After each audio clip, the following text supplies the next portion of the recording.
Everyone, I'm joined today by Sam Gjormand, Director of Baseball Operations at the College of Charleston and Executive Assistant to the head coach, Chad Holbrook.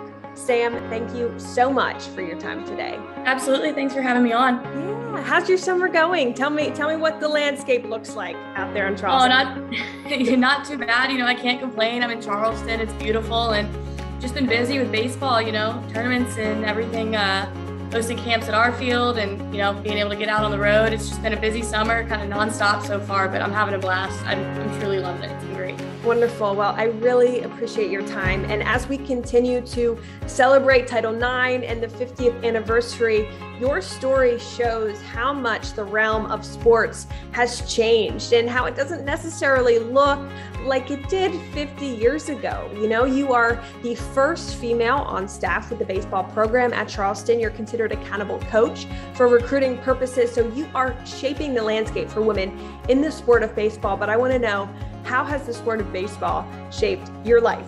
Oh, it has played such a big role on who I am today and who I hope to be in, 10, 20 years. But I grew up around the game. My dad's a high school coach. I was always just trying to be on the field with him as much as possible around his teams, around his organizations, and eventually worked my way into taking a pretty big role with any team that he was always affiliated with. So that was fun. And I got to James Madison University, was a student manager there for Coach Eikenberry and his program for 4 years. And, that's kind of, I think, where it all really started for me, just because if it hadn't been for those guys giving me that opportunity to be on the field with them and be almost, the 36th player, I owe them so much as far as, getting my start and kind of being able to make a name for myself on the field. And I'm forever grateful to them for that. Obviously these guys here in Charleston giving me an opportunity professionally. And it's just, I couldn't imagine being in a better place. I've truly enjoyed being around these guys and I look forward to what's to come within this program. And you mentioned some great men in your life and your dad, right? What are some of the things that you have learned from him that you now want to implement in your own coaching style? I was always just trying to learn everything that I could from no matter who I came into contact with, whether it have been the players or, guys on his coaching staff or coaches from across the country that he's known for years that I've now gotten to develop relationships with myself. I'm always just trying to learn, asking questions, and I'm always interested in seeing how those guys and those coaches go about their business and about how they run their programs and how they do things and what makes it different and what makes it good and what can we learn from it. I'm always just trying to learn. So I think it's been a real great opportunity just meeting so many people through him, and I just hope to keep expanding on that network. You're only 23 years old. What a sweet position that you're in right now. And so when did you have that, aha moment of this is the sport that I want to invest my life in?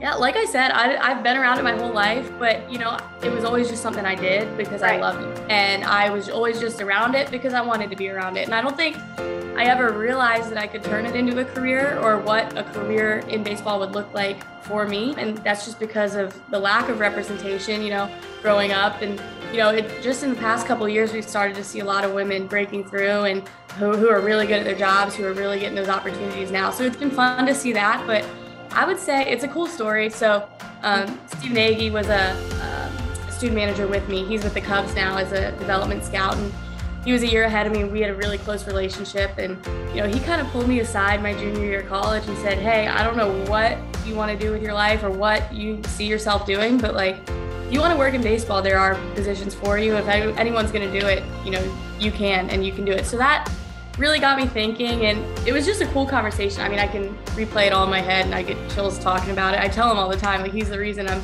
still here, and I'm sure I still would have been around it, but I think him kind of having that belief in me really gave me that kind of drive and thing in my head just telling me, I can do this and I want to do it, so let's see where we can go from here.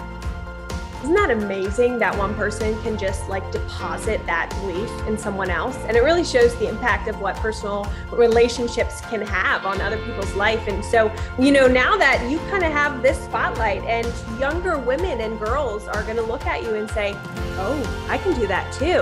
What piece of advice would you give that little girl right now who's having to catch with her dad and says, oh, okay, this could be a long-term goal, long-term career? What advice would you give?